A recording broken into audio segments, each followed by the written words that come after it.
Cinema আসলে তো আরাম করে সিনেমা শুটিং হয় না, আমার মনে হয় সবাইকে আসলে একটু স্ট্রাগলিংয়ের মধ্যে যেতে হয়। সো অনেক শুটিংয়ে মজার স্মৃতি তো অনেকগুলোই আছে। সো আলাদা করে এরকম নেই, কারণ শুটিং সেটে থাকলে আসলে শুটিংয়ে অ্যাক্টিংই করতে হয় আর কি, এছাড়া বাইরে অন্যরকম কিছু করা যায় না। সেটা আমি জানি না, বাট আমার তো মনে হয় আপস অ্যান্ড ডাউন নিয়েই মানুষ, আমিও এটার বাইরে নয়।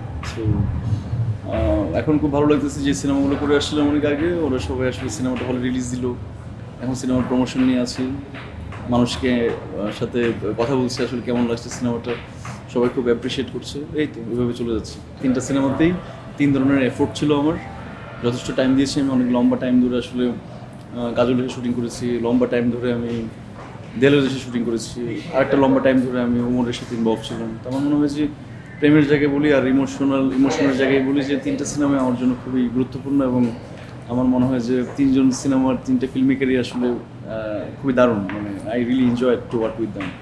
অফকোর্স এটা একটা ঐতিহাসিক ছবি, কারণ আমাদের দেশে রূপকথা নিয়ে আসলে এখনকার জেনারেশনে ফিল্ম মেকিংটা আসলে ওরকম করে হয় না।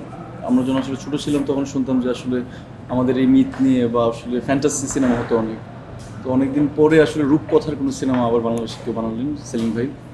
আমার মনে হয় যেটা আসলে খুব গুরুত্বপূর্ণ, আমার মনে হয় এটা আমাদের এই বাংলার মানুষের জন্য গুরুত্বপূর্ণ, আমাদের কালচার সংস্কৃতির জন্য খুবই গুরুত্বপূর্ণ।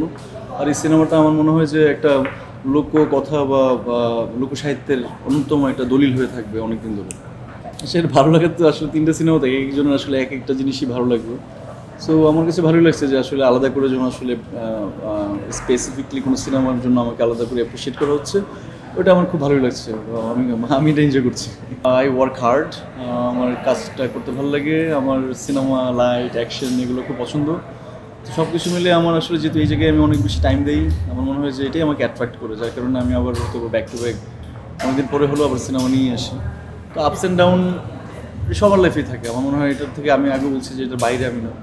তো তারপরেও কাম ব্যাক করাটা ইম্পর্টেন্ট, প্রতিটা মানুষের সুস্থভাবে বেঁচে থাকাটা ইম্পর্টেন্ট, ঠিকঠাক বেঁচে থাকা ইম্পর্টেন্ট। আমার মনে হয় যে আমি ঠিকঠাক আছি। আমার তো খুব ভালো লাগতো আসলে যদি সারা বাংলাদেশে স্টার সিনেপ্লেক্স থাকতো, তো সেটা তো আসলে এখনই সম্ভব না, বাট অনেকগুলো স্ক্রিন আছে আমাদের এখানে এখন। বাট আমি বললাম যে সিনেপ্লেক্সের পাশাপাশি যখন আসলে আমাদের সিঙ্গেল স্ক্রিনগুলো, ওগুলো যদি একটু রেনোভেট করা যায়, এগুলোকে প্রপারলি একটু মানে ডিজাইন করা যায়, গোছানো যায়, যাতে আসলে মানুষ গিয়ে প্রপারলি সিনেমাটা দেখতে পারে, প্রজেকশনটা যাতে ঠিকঠাক থাকে, সব কিছু মিলে যখন এটা করবে, আমার মনে হয় যে ন্যাচারালি মানুষ সিনেমা হলে এমনিতেই আসবে। আছে না যে এখন মানুষকে হয়তো আমাকে গিয়ে বলতে হচ্ছে সিনেমা দেখেন, আমরা সিনেমা করেছি, আমার মনে হয় তখন আসলে এটা বলতে হবে না, মানুষের প্র্যাকটিস হবে সিনেমা হলে যাওয়া। তো আমার মনে হয় যে শুধু স্টার সিনেপ্লেক্স না, মানে এর বাইরে যে সিঙ্গেল স্ক্রিনগুলো আছে ওগুলো যদি আসলে প্রপারলি রেনোভেট করা যায়, সুন্দর করে গোছানো যায়, আমার মনে হয় যে আরও বেশি মানুষ হলমুখী হবে।